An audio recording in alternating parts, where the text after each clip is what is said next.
Once upon a time, a family of 3 beautiful daughters.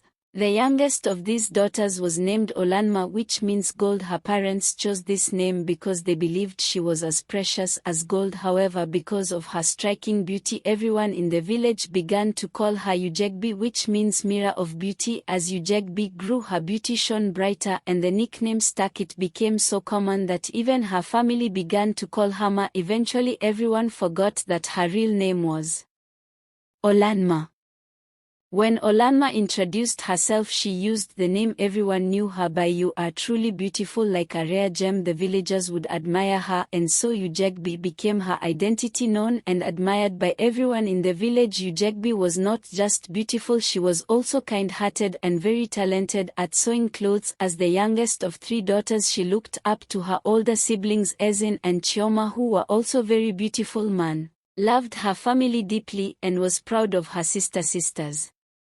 However, as she grew older, she began to notice that the beauty alone did not guarantee happiness. Ezinne and Chioma had captivated the hearts of wealthy men who came from the city to marry them. However, their beauty, which seemed to be a blessing, turned out to be a double-edged sword. Ugegbe grew up. She witnessed her sister weddings, which were grand affairs filled with music, dancing, and promises of a bright future. The men who married Ezinne and Chioma had promised their parents that they would support the girls in furthering their education, but once they were married, these promises were broken. Ezinne's husband, despite his wealth, was unfaithful and often left her feeling lonely and abandoned. Chioma's husband, on the other hand, was abusive and constantly accusing of infidelity. Both sisters were tied in their unhappy marriages, unable to live because they lacked skills or education to support themselves independently. One afternoon, Ugegbe visited Ezinne in the city. The mansion was beautiful, but the atmosphere inside was cold and sad. Ezinne sat by the window looking miserable. You have to be careful if for her voice trembling. Don't let our faith become yours. Beauty can attract the wrong kind of attention. Ugegbe nodded solemnly, understanding the depth of her sister's despair.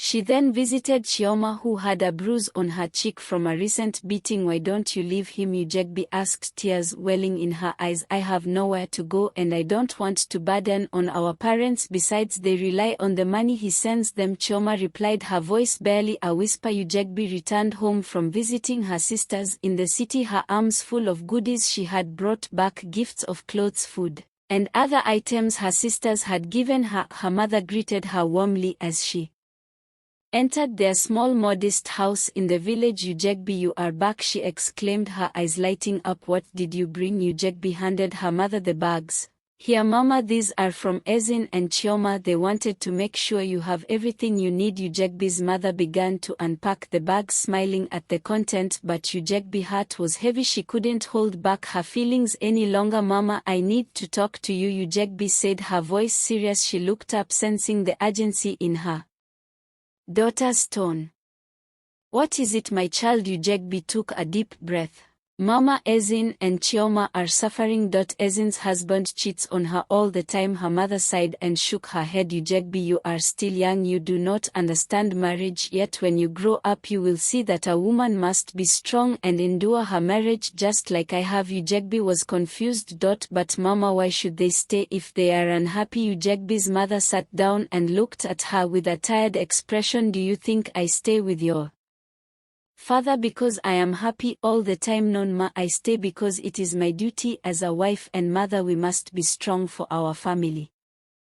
Ugegbe felt a wave of sadness wash over her. But Mama, I don't want to live like that. I don't want to suffer like Ezinne and Chioma. She took Mma's hand gently. Every woman has her struggles. Marriage is not always easy, but we must do what we can to keep our family together. Eyes filled with tears. Mama, I promise you I will not settle for a marriage like my sisters. I want to study, become a fashion designer, and make my own way in life. She looked at her daughter with a mix of pride and worry. You are Smart Ugegbe, I hope your dreams come true, but remember life is not always as simple as we wish it to be. Ugegbe nodded, understanding her mother's words, but still resolute in her heart. She knew she had to follow her own path no matter how difficult it might be. She hugged her mother tightly, feeling a deep love for her but also a firm resolve to change her own destiny. Ma was walking home from school chatting with her friends from high school. They were all in awe of her skill in needlework,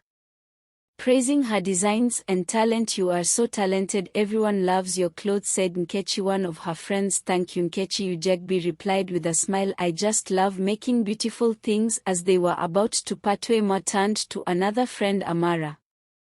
Amara, please remind your mother that I will finish her dress this weekend. She can come and collect it on Sunday. I will let her know. Thank you so much, Amara responded cheerfully. They all waved goodbye and Ugegbe continued her journey home. As she walked down the dusty village road, a shiny luxury car drove past her, then suddenly reversed back. The window rolled down and a well-dressed man called out to her, hello beautiful, what's your name?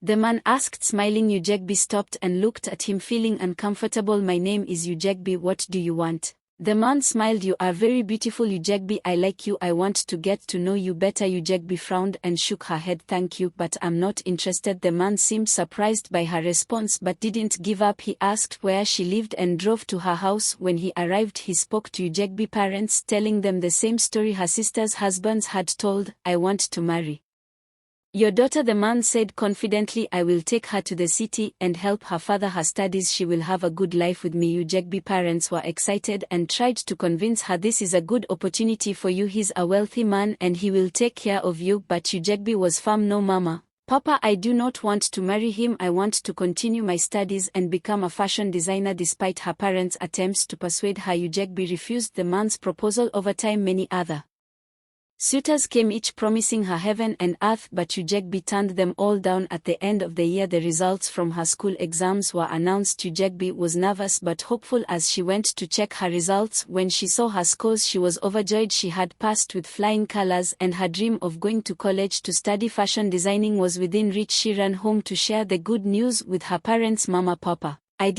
passed my exams with high marks. I can't go to college now. Her parents were proud and happy for her. We are so proud of you, Mu. You have worked so hard and now you will achieve your dreams. Mama journeyed to the city to study fashion design with the money she had saved from sewing clothes for her villagers. Her sister Ezinne also helped her pay for college for the whole year. When Ugegbe arrived the city, she stayed with Ezinne since Ezinne's house was closer to the college. On Ugegbe's first day at college, she attracted a lot of attention. Her beauty and the stylish clothes she had designed for herself made her stand out. Everyone, including the lecturers, noticed her. A group of ladies often came up to her to compliment her outfits. Wow, your dress is amazing. Did you make it yourself? One of the girls asked. Yes, I did, Ugegbe replied with a smile. She was so talented and beautiful, another girl said, and everyone nodded in agreement. When Ugegbe walked through the college, people stared at her, admiring her beauty and talent. That first week was very exciting for her. Many girls wanted to be her friend and they would wave at her from a distance or call out, how are you, Ugegbe? They would even ignore whoever she was walking with just to get attention. Ugegbe received a lot of attention from the guys too. Even guys from other faculty would hang around Ugegbe faulty just to talk to her or ask if they could buy her lunch.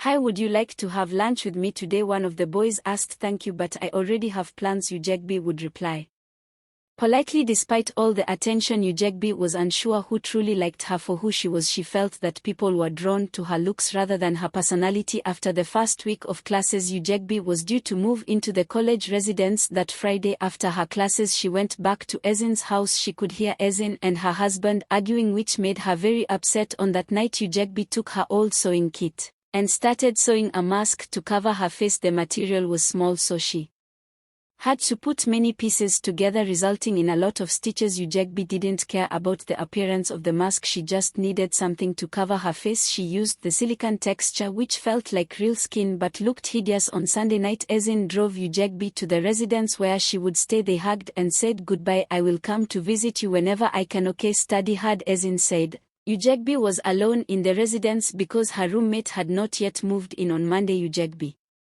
Went to school wearing her face mask. No one recognized her as Ugegbe. As soon as she reached the academic area, everyone was whispering and laughing. What is that? Someone said. Ugegbe went to the friends she had made during the first week and told them, it's me. They laughed scornfully. Do you think you can ever look as beautiful as Ugegbe? They mocked. Don't ever look our way. In class, everyone started asking, where is Ugegbe today? Even the lecturers who admired her beauty asked, but no one. She was in class. The first day of the week was very long for Ugegbe. Students from other halls came just to see her. No one wanted to be seen hanging out with her. During breaks was like a museum exhibit. Everyone came to watch her, but Ugegbe didn't care. She was used to being famous for her beauty, and now she was getting used to being noticed for her ugliness. Watch out for part 2, guys, and please click the notification bell so as to get notified whenever we post a video. Subscribe, like, comment and share.